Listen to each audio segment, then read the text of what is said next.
of the imagination, because you see right now the most common natural rescue efforts, you probably know about this. I'm not telling you anything that is new, but what was it what they call them proactive measures? Yeah, that's the best way. Seem to talk proactive. I'm curious why had well 2 years ago hit again, and I remember during that COVID lockdown it was really bad. As I remember, somebody even called and said they had to send a truck, a 911 truck, paid for it to go across Mbiama because the road was washed. People couldn't see clearly. So here we are. A certain Mr. Carrico, the trade director, she distributing palliative. Palliative for me has become a big problem. But always asking, where's the rice? Where's the pepper? Where's the oil? What do you call them? The IDP camps in Ahoda. These are not the measures that the government should be thinking of. It's time for us to speak the truth to ourselves. If we're waiting every year, if you remember last year, citizens of River State suffered indignity. 25 Niger Delta. No. So, I'm suspicious. I'm telling you, I know the agency and all exactly they are not doing and why. Maybe they can help us understand. This app do not represent the position of Nigeriainfo FM. Nigeriainfo, let's talk. Nigeria. 793 at Nigeria and on Facebook and on X. WhatsApp now 416. What exactly do we need to wait for 50 years? Okonkwo is on the line from Rumukuta. Okonkwo, good morning to you. Good morning, Brother Jude. Good morning. You are the man that was action, the revolution was 60. We are not talking of that happened. 65 years. So, to come with measures to solve flood. So, they are in this room. We have been wasting our chances not to please, but they have been doing things. So there's nothing they can do. People will just continue to suffer. Muriel for all dear. That's Muriel from Africa. Apologies. Drop call scenario. Good morning, Jude. Indeed, that was really the return. I have time. Yes, first of all, I want to celebrate this victory. It was emphatic. Okay. And with this guy, Miles Kelly calling go, it simply shows that he was able to tell everybody who your talent. Now, this visibly talent did to him. He was like, "Wura, all the FGA is." Hello, God's time. Are you hearing me? Okay, I can hear you. Okay, imagine the farmers farming and Oh dear. All right, God's time, please. You may have to call back. All right, we had Braid from my one. Please do call back. We're going on a break very shortly. This morning, it's the conversation that a lot of Niger Delta people are probably tired of having. So the government's going to come up again and say, "Oh, we heard that there's a flood," and then we'll send reporters out to those areas, and then you will hear the soundbite. I'm talking about last year. This is 2025. In the last 5 years, the line that a lot of people keep saying, "Oh, they clean your gutters, clear the drainages." Okay, government has not really cleared the drainages. Yes, I know the people have a responsibility, but talk about the flooding, particularly in the rural areas. What riches are there to be bothered about?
to you as always on this. My name is Jude. As we said about prevent and about handshakes, because the year before and as far back as I can remember, handshakes were off and given to those who were of in a particular university, and my family members who were, as it were, between every state when you going through jungle, people were working. I know because bad. Fine. These are natural occurring disasters. There's nothing we can do about it. Sometimes the flood. However, the country of the next right sits below sea level. Don't believe me? Go look it up. Yeah, they have found a way to make sure water doesn't overrun the country every single year. A system of dike canals, trees have all been created. In all fairness, right? Like there's been so many issues concerning political tussle. We're going to call this action was not given to the right person. Let's agree. But the most important thing is the people. And those same people that you claim that you are representing, have to remind you every year that the floods are coming. And there's almost not, apart from building IDP, having donations come for rice, mosquito nets, what else? Yes, oil for cooking. That's not flood prevention. That's flood management. And I'm not saying those things should stop. But what should we be looking forward to so that when these rains come, when the dams get open, when the rivers, and they will eventually overrun their banks, people do not necessarily have to be refugees in their own country. The views and opinions shared on this program do not represent the position of Nigeriainfo FM. Nigeriainfo, let's talk.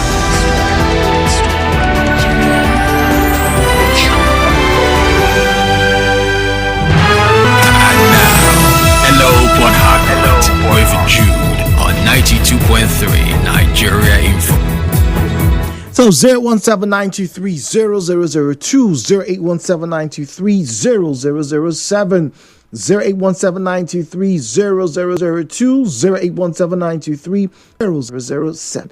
All right, at Nigeria Info PH is where you'll find us on Facebook and on X at Nigeria Info PH is where you find us on Facebook and on X. WhatsApp is 08090306416.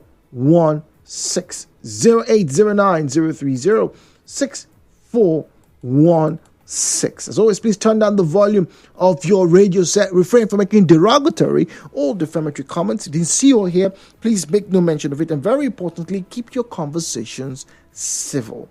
Let me get from phone lines. Going, Jude. Question you keep asking, because who has a bit of sense in their own space. How come the governments across all boards, whether it's the board, whether it's federal, state, and local, seem to be confused as to how to help those people who live across the bank of Niger and Benue? Yeah, it was a very valid question because the country has a major river that runs through its border. So what exactly? They've come to commiserate. The former vice president, Yemi Oshibanjo, famously took a helicopter, and went to survey the damage the flood had done. Okay, fine, that was done. National emergencies were called. The Senate met. Oh God, they send immediate relief. Okay, fine. But what next? What next? Yes, Lagos similarly is, better planned and protected. But of course, for all intents and purposes, we don't have the kind of floods that we see in Yenegua, here. But then there's a government in Yenegua. There's a government in Ahoda. This is a local government. What exactly are they empowered to do for their people? Why are these preventions? Because doctors, professors, we've had them in this studio. They've spoken. They've at least, and some of you have also shared your views. And I'm very sure some of the higher ups have listened. So why exactly have these things not been done? Why?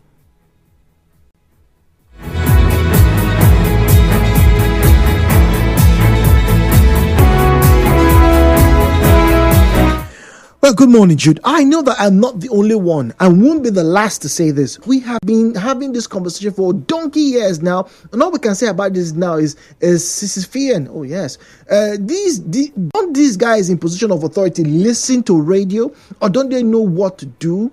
So a column Zion would always say that they are incompetent people placed in positions that they shouldn't be.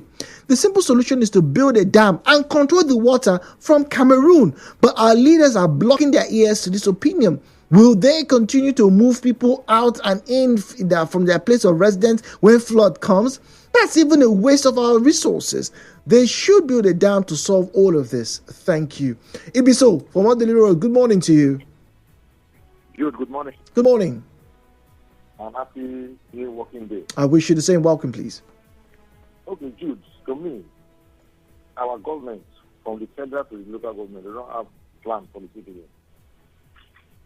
Now, and they are good in high power delegation. Some people in the ministry are even cashing out of this flood issue. Because every year they've already programmed that said that so month to so month, we have some money that will cash out in the place. Look at the Orashi River. People are saying they should dredge out Orashi River. Do you know that if the government brings a good dredging company, they will make revenue from that place. Now, construction is everywhere. If they dredge that river, the sand they are bringing from that river, they sell it to the construction company. They will bring money to the government first. Now, you know that every year, maybe August or June, what happens? Why not think of what you do? Not just every time IDP come or bringing food to them. No. Before that time, what am I going to do for my people? That this thing will not, if the flood comes, the flood will not affect them. If dredge that river, make money out of that place. Make sure that place that the flood is affecting. Then how be on the high side so they will not experience flood. But I want they will not do it. They will wait till August, July. The thing will happen. Committee will come. High power delegation will go. Cash out from the government first. So they don't have good plans. They have good plans. Oh, but look at other countries. Some countries, before they want to do something in 2025, maybe 2015, they start planning about it. Before 2025. But here, no. You see them with a brother with a flag, come with 100 people that they are on top of the game. Now, looking at this cousin, they are even listening to this program, but they will not talk anything. They will wait till that time because some committee, some people are benefiting from this flood issue. So they will not even say anything about it. If you look at the chairman, if you look at the chairman, you are close to these people. Think out of the box of what to do. Okay, all right, so thank you very much. God's Time's on the line waiting. God's Time, good morning once again. Good morning, Jude. Good morning, please. Thank you for your patience. Jude, I am so much interested in this topic because my community, my farmland, and other things are affected by flood. You see, Jude, I keep wondering why the government from the local, state, and the federal tend to be giving a deaf ear to it. It has become a recurrent decimal in the sense that it keeps coming every year. And you know that my people are predominantly farmers. And farmers do farm year to year. But presently we tend to be in a hurry to harvest, to avert any devastating effect which happens to come from the flood. Because when the flood comes, they no longer harvest their crops. The flood will take it away, destroy the crops and other things. The government should help us. We are suffering. If the flood comes... Wait, God's Time, that's the question. See, they know. The question is, why have they not implemented all of these suggestions by, you see, I feel the political willpower is not there. Because one, if you watch critically, if the state government can actually spend on it, or possibly the AGA can spend on it, there should be a counterbalance of it. They can put bill to say, I spent so money. The Sobrao River is there and nobody has dredged it. The Orashi River is there and nobody has dredged it. So I think the River Niger should be well dredged, the Sobrao River should be well dredged, and that will give room for water to flow. Okay. But the water is not flowing. Imagine we being underwater for like 10 or maybe possibly 3 weeks or 1 month, and the water will be stagnant. It's stagnant, you know what it yeah. brings into play? Yeah, Sickness, that's true. Hunger, and other things will come with it. I think the government should do something. You made mention of Holland, the Netherlands. Amsterdam. Almost 70% of Amsterdam is water. But they've been able to provide a way which people live there and they don't even know they are on top of water. What about the city of Venice in Italy? We should try as much as possible to recreate this thing. My friend in Germany told me that there is a place that usually floods where they stay. But when the flood is about to come, the government provides food, and the buildings are built in a sense that they know that flood definitely come there. So why don't we look inward and see how we'll be able to avoid this situation by doing the needful?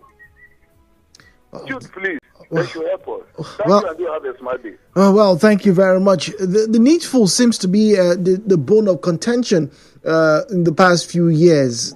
Is it that they don't know the needful? And if they do, why haven't they implemented it? That's the big question. Now, let's assume that they do not know the needful, but you are now telling them what the needful is. Why are they not listening? Why are they not implementing? Muriel is on the line from Okrika. Muriel, good morning to you. Welcome. Thank you. Jude, good morning. Good morning, please. Just on Saturday, Gapo, all the streets, every street, every corner, on Saturday morning, they came out, and everywhere they dug their gutters. It was massive, honestly. Every street, Dude, if you see the tip part of the sand that came out of these gutters. What area? What area in Obiakpo? What area? Specifics, please. What area? And then Okay. Area, Okay. Rumokoro area, They did. Even so many areas. I heard that I didn't go to all the areas, but one or two I called. They said they did in their area too. Look, if every local government chairman can come out and insist that at least, no matter how small the gutter is, it should be dug. And the people came out, and then they were finding any compound that did not come out and do their own. Just your front, between your house, the beginning and the end of your building. If you don't do it, your compound, then you'll be fine. Everybody in that compound will be fine. Not small money. So everybody was mad. Everybody came out. The people of sand that came out, the people were selling the sand. They were making money with it. Interesting. Good sand, just to remove the dirt, and it was a good one. And this waterways, anyone that builds, no matter how highly placed you have, if you have a building that is blocking a canal, water tunnel, it should be brought down. Whether you're a businessman, no matter who you are, it should be taken away, honestly. Then these gutters should be open. There are communities that have these big canals, these huge gutters.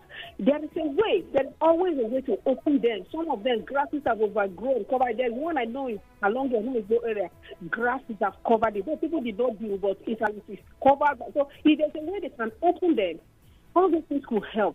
But every local government chairman should take care of your own unit, take care of your local government, to go a long way to help. All right.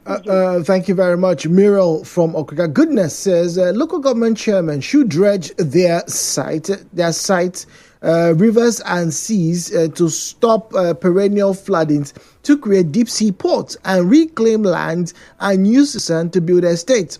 Build dams for electricity and irrigation. Jude, your rulers are more interested in their pockets, getting contracts for palliatives for flood victims, which is why I said, it's a handshaking. That's why I asked, this palliative problem, is it the palliative that is making them not implement, what should be done to prevent these floods? Because very soon now we'll start to hear, government help us. Flood, Ola Cassava, palliative. They'll buy cartons of noodles, some spaghetti, Gary obviously, and then they will ship them down as palliative. Final caller, Charles from Bonny Island. Charles, good morning to you. Good morning, Jude. Good morning, please. Yeah, I think you can remember last week I complained about the canal. The local government has not done anything about it. But I'm not surprised why, because even the drainage in front of the government lodge is dirty. The drainage in front of government lodge. People, the government are not, they don't consider. So all these things make more money.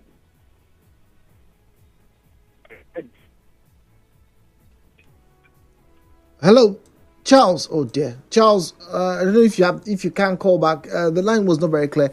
Oh, speaking of the quality of the phone calls, I had to make a my own personal complaints to the service provider because throughout yesterday for about 4 or 5 hours, I don't know how many of you witnessed this or experienced this rather in Port Harcourt, I couldn't place a call.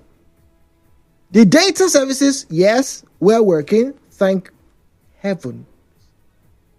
But couldn't make calls. Jude, it is silted rivers and it is not cited. Oh, okay, silted. Okay, I didn't see the L. Apologies. Yeah, it's silted. Yes, silted rivers. The desilting process, which according to Muriel, happened recently in parts of Obiakwa, Rumigbo, and everything.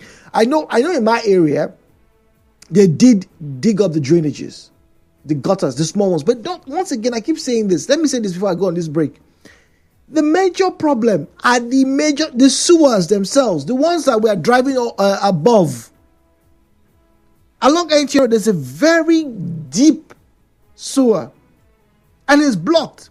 The manhole covers have been removed at Obirikwere Junction. You see how deep it is. That's where the problem is.